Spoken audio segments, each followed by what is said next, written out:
English by the Nature Method by Arthur M. Jensen. Brought to you by Ayan Academy. Chapter 45. A Football Match.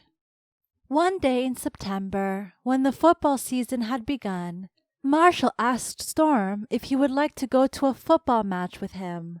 "Are you doing anything else next Saturday, or is that day convenient for you?" Storm: "No, I have nothing else on, so that Saturday afternoon will be quite convenient to me. I shall be very pleased to go to the match with you. I wonder if the kind of football we are going to see is the same kind as we have at home, for I know that you have two kinds of football in England." Marshall: "Yes, we have two kinds of football. The game we are going to see on Saturday is the one you know, so you will not have any difficulty in following it. The other kind is called rugby, after the famous school where it was first played."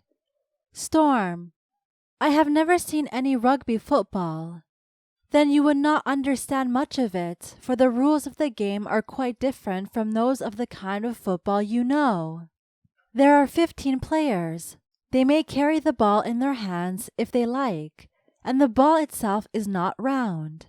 "I am very surprised," Storm replied. "I have never heard how it is played, but from what you say, I understand that the rules of the game must be very different from the rules of the kind of football that is played in my country. I don't see how it is possible to kick a ball straight if it's not round. I'm sure it must be much more difficult to kick the ball to the right man." "Well, wait till some other time and you'll see for yourself how it is done." Saturday had come and Marshall and Storm were on their way to the match. They went by bus to the nearest underground station. As it was rather late, they jumped on the bus after it had started moving. People in London often jump on and off the buses while they are moving in order to save time. Having arrived at the underground station, they went down to the platform. "Storm, it is quite a long way down to the platform. It must be very deep under the ground." Marshall told him that some of the lines of the underground railways are only just under the ground, but that he was right in saying that this line was very far down, and he added that it was the deepest in London. The train came into the station and the doors opened. There were so many people just behind the two friends that it was hardly necessary for them to do anything to get into the carriage.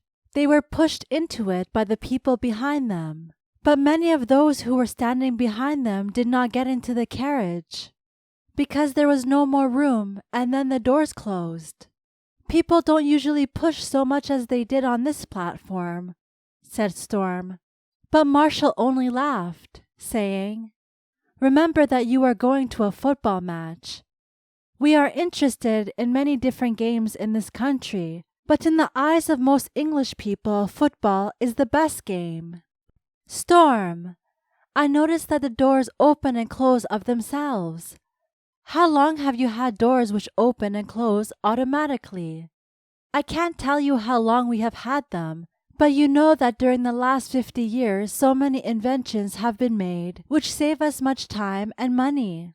As for instance, doors which work automatically. To the underground this invention is very useful.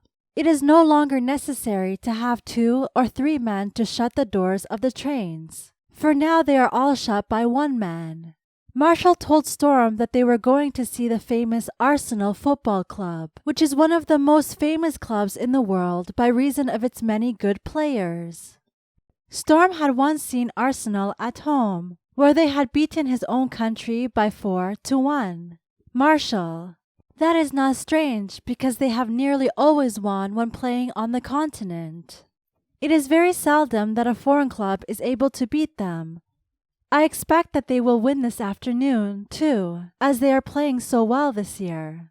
A few minutes later the train stopped and the people rushed out of the train to get up to the street as quickly as possible.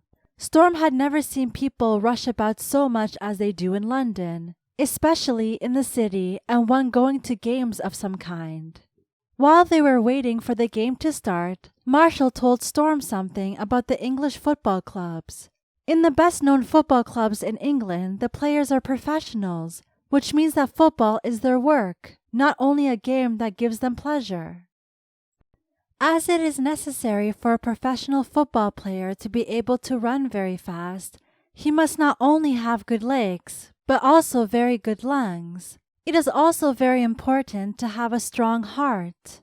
Without especially good lungs and a strong heart, a man will not be able to last very long as a professional. These are two of the most important things required of a professional. But, besides, he has to be in very good health. For if he has not got that, he cannot play football. A professional must, therefore, give much attention to his health. These players are nearly always thinking of their health, giving it even more attention than they give to their practice in playing football or their exercise in running, jumping, kicking, etc. Many of them smoke and drink very little. Just as the ladies at Hollywood are proud of their legs, so too are professionals. The muscles of their legs are quite hard. They take exercise in running, kicking, and jumping every day, and this makes the muscles of their legs hard. Storm and Marshall had been waiting for the game to start, and now the whistle was blown. Storm noticed that the grass was not particularly good, and in some places he was even able to see the earth itself under the grass. "Where I play football at home, you can see nothing but grass," he told Marshall. "You would not find any place where the earth might be seen." Storm and Marshall soon saw that the Arsenal players were much stronger than the players of the other club. Every time the ball was kicked over the white line at the side by one club, the whistle was blown, and the play stopped until the other club had taken the ball and thrown it in again. Storm had very seldom seen the players in a match throw the ball in so many times. The Arsenal players were playing against the wind, but yet the first half of the match finished 2-1 in favor of Arsenal.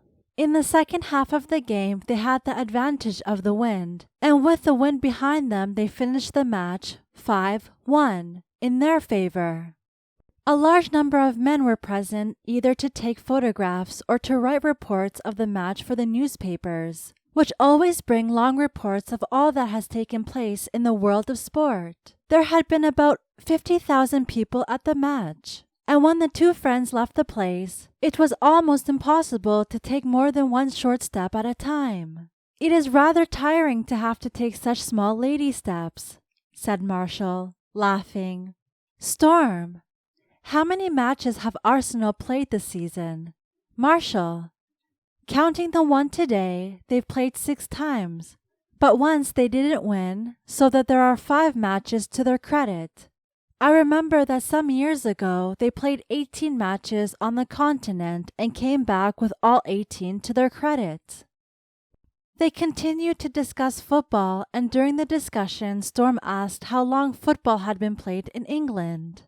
"It has been played in some form or another for hundreds of years, but it has only been played in its present form for about 100 years.